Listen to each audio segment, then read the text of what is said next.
И начинаем со срочных новостей. Сначала в Подмосковье, затем в Туле были найдены по 2 тела убитых таджикских граждан. 4 таджикистанцев были завернуты в целлофановые пакеты и выброшены подальше от людских глаз.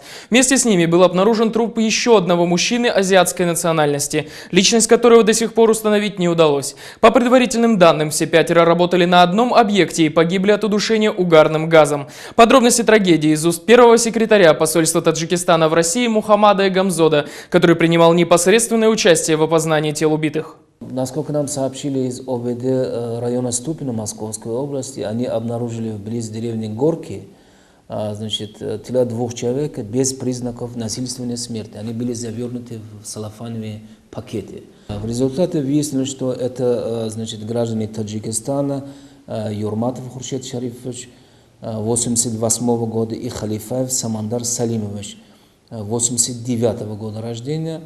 Спустя некоторое время были обнаружены еще аналогичный инцидент.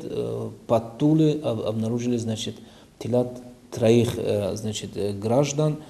Потом мы выяснили, что 2 из них являются гражданами Таджикистана. Сейчас по данному делу возбуждено уголовное дело по статье 105, часть 2 Уголовного кодекса Российской Федерации. Следствие ведется. Пока мы ничего не можем сказать о причине смерти наших граждан, но есть предположение, что они умерли в результате угарного газа.